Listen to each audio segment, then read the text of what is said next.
এমনি খোদার গজব হচ্ছে মুসলমানদের উপরে। তোদের বাপ দাদু গোষ্ঠী সারা জীবন আমার বাপেদের ধরে বসছিল, এখন তোরা আমাদের বিরুদ্ধে কথা বলতে শুরু করেছিস।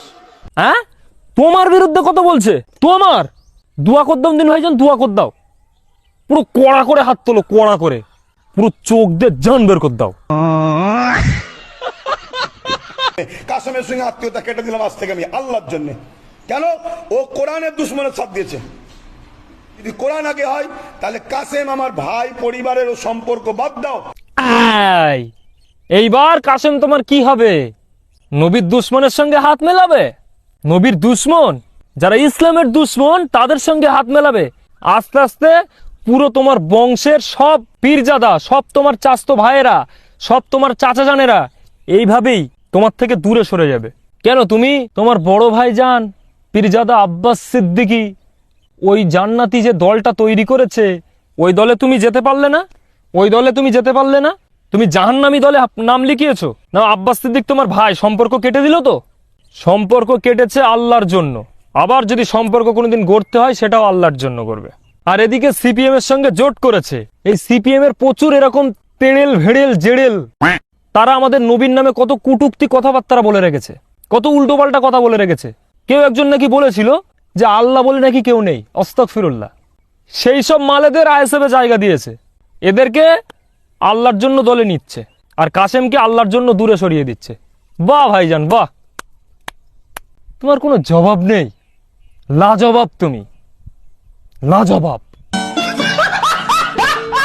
চিটিংবাজি ছেঁচড়াগিরি একটু বন্ধ করো। বোকা তাদেরকেই বানাতে পারবে যাদের খুবড়িতে শুধু গোবর। আর কত পাগল বানাবে মানুষদেরকে। আর পান্তাখোরেরা তো বোঝেই না, এরা মনে করে সত্যি সত্যি এটাই জান্নাতি দল। এই দলে যদি ভোট দিতে পারি আর এই দলের জন্য যদি মরতে পারি, শহীদের দরজা পেয়ে যাবো, শহীদের দরজা। আমার উম্মত মাননেওয়ালারা, নবী বলছে, আমি বলিনি, নবী মানবি না নবীর কথা? নবী বলছে তোরা শেষ দিন পর্যন্ত কোরাইশ বাচ্চার ঝান্ডা তলায় তোরা দাঁড়াবি, তবেই তোরা দুনিয়া আখিরাত পাবি। জোরে বলুন। হ্যাঁ, মানবি না তোরা নবীর কথা? ওই টিএমসির জাহান্নামীরা, নবীর কথা তোরা মানবি না? নবীজি বলে গেছে যারা কুরাইশ বংশের মানুষ তাদের ছাতার তলায় তোমরা এসে দাঁড়াও, তাহলে তোমরা দুনিয়া জয়ী করতে পারবে, আখিরাত জয়ী করতে পারবে। ইনি হচ্ছে সেই বংশের লোক, আওলাদে রসুল, কুরাইশ বংশের মানুষ। আর তোমরা তা না করে মমতার ছাতার তলায় গিয়ে দাঁড়িয়ে গেছো। মমতার এমনি খোদার গজব হচ্ছে মুসলমানদের উপরে। তোদের বাপ দাদু গোষ্ঠী সারা জীবন আমার বাপেদের ধরে বসছিল। হ্যাঁ, এমনি খোদার গজব আসছে তোদের উপরে? এমনি? আরে তোদের বাপ দাদার 14 পুরুষ সবাই ভাইজানেদের বাপেদের ধরে বসেছিল। তুই সমঝা? হ্যাঁ, নাই তুই সমঝা? এমনি খোদার গজব আসছে এমনি। আর এই ধরে বসেছিল বলেই আমাদের সব মারা গেছে, বুঝতে পারছো? এই ধৌতাবাজি, এই চিটিংবাজি আর কতদিন চলবে আমি শুধু এটাই ভাবি। আর কত বোকা বানাবে মানুষদেরকে। আজকে তোমরা নিজেরাই বিচার করো, তোমরা নিজেরাই বলো আব্বাস সিদ্দিক কি বলছে, যে আমি কাসেমের সঙ্গে সম্পর্ক শেষ করে দিলাম আল্লাহর জন্য, কারণ ও কোরআনের দুশ্মনদের সাথ দিচ্ছে। খুব সুন্দর কথা। তাহলে সিপিএম এর সঙ্গে আইএসএফ জোট করেছে, আর এই সিপিএম এ প্রচুর নেতা আছে, তারা আমাদের কোরআন সম্পর্কে, আমাদের নবীর সম্পর্কে, আল্লাহর শানে অনেক কটূক্তি করেছে, অনেক বিরোধিতা করেছে।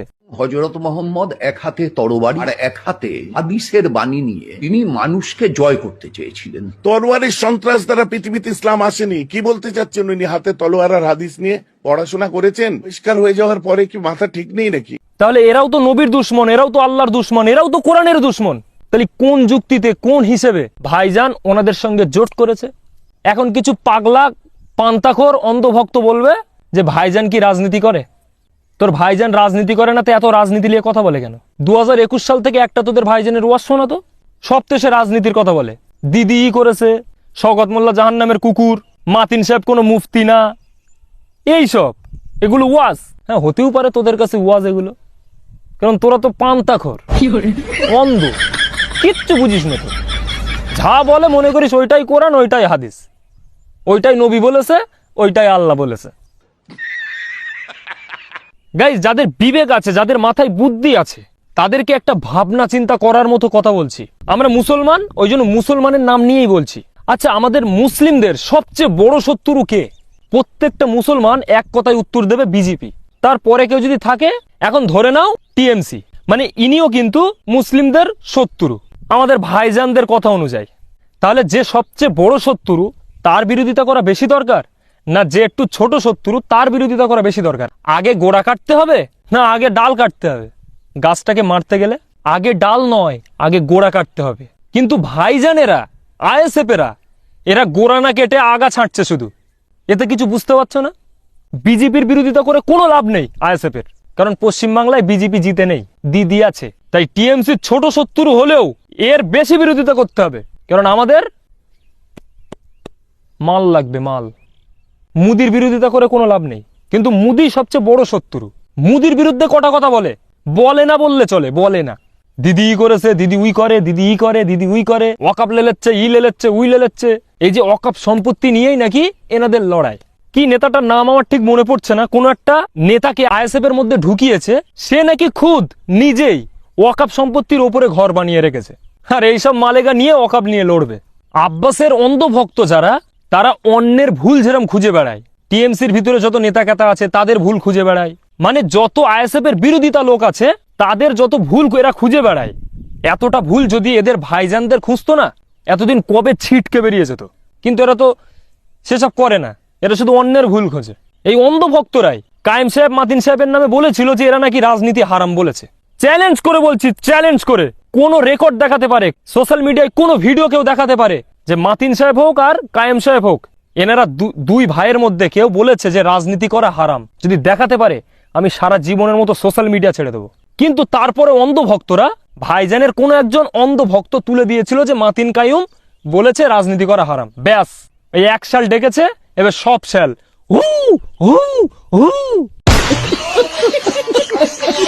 আসলে কিন্তু এইটা কেউ কানে শুনেনি, ওই শুধু একজনের মুখে শুনেছে, ব্যাস ঘেউ ঘেউ শুরু। ঠিক এইরকমই কথা ইসমাইল সিদ্দিকও বলেছিল, ওদের চাচা, ওদের পীর। শোনো, ইন্ডিয়ান সেকুলার ফ্রন্ট। সেকুলার মানে কি ভাই? ধর্ম নিরপেক্ষ। ধর্ম নিরপেক্ষ কোনো মুসলমান হতে পারে না। যদি কোনো মুসলমান বলে আমি ধর্ম নিরপেক্ষ, তার ঈমান থাকবে না। ঠিক এই কথাটাই বলেছিল কায়েম সাহেব। কায়েম সাহেব বলিনি রাজনীতি করা হারাম, মাতিন সাহেব বলিনি রাজনীতি করা হারাম। ওই জন্য বলছি ভাই, অন্ধ ভক্তগিরি ছাড়। চোখ দিয়ে যেটা দেখছিস সেইটা বল, কান দিয়ে যেটা শুনছিস সেটা বলিস না। 100 জন যদি ভিডিও দেখে, 100 জনই যদি গাল দেয়, তাও আমি ভাববো যে আমি ঠিক কথাই বলেছি। কারণ তোরা একতরফা বিচার করিস, দুই তরফা নয়। শুধু ভাইজান যেটা বলছে তোরা সেটাই শেষ কথা, রিসার্চ করিস না তোরা কিছু। ওই জন্য তোদের গালাগালিতে আমার কিচ্ছু ছেড়া যায় না। আর কাদের বলছি ভাই, তোদের তো মাথায় গোবর, তোরা বুঝলে তো হয়। বাংলা একটা প্রবাদ আছে না, আমি যদি বুঝি আমার বউকে দিয়ে দেবো। তার মানে কি, ও বুঝে যাবে কিন্তু তারপরেও বলবে আমি বুঝতে পারিনি। এরকম মাল হলে তাকে আর বোঝানো সম্ভব? কখনোই নয়। তো যাই হোক, আজকে ভিডিও আমি যে উদ্দেশ্যে বানিয়েছিলাম নিশ্চয়ই তোমরা বুঝতে পেরেছো। যদি বুঝে থাকো তাহলে অবশ্যই তোমাদের মতামতটা আমাকে কমেন্ট করে জানাবে, তাহলে আমি বুঝতে পারবো যে আজকে ভিডিওটা দেখে তোমরা কি বুঝলে। তো অবশ্যই তোমরা একটা কমেন্ট করতে ভুলবে না। তো চলো গাইস, আজকে ভিডিও আমি এখানেই শেষ করছি। আশা করছি তোমাদের ভালো লেগেছে আজকে ভিডিওটা। যদি ভালো লাগে তাহলে অবশ্যই লাইক, কমেন্ট, শেয়ার আর সাবস্ক্রাইব করো। আর দেখা হচ্ছে নেক্সট ভিডিওতে খুব শীঘ্রই। নেক্সট ভিডিও আসবে, ততক্ষণের জন্য ভাই টাটা, আসসালামু আলাইকুম, সবাই ভালো থাকো।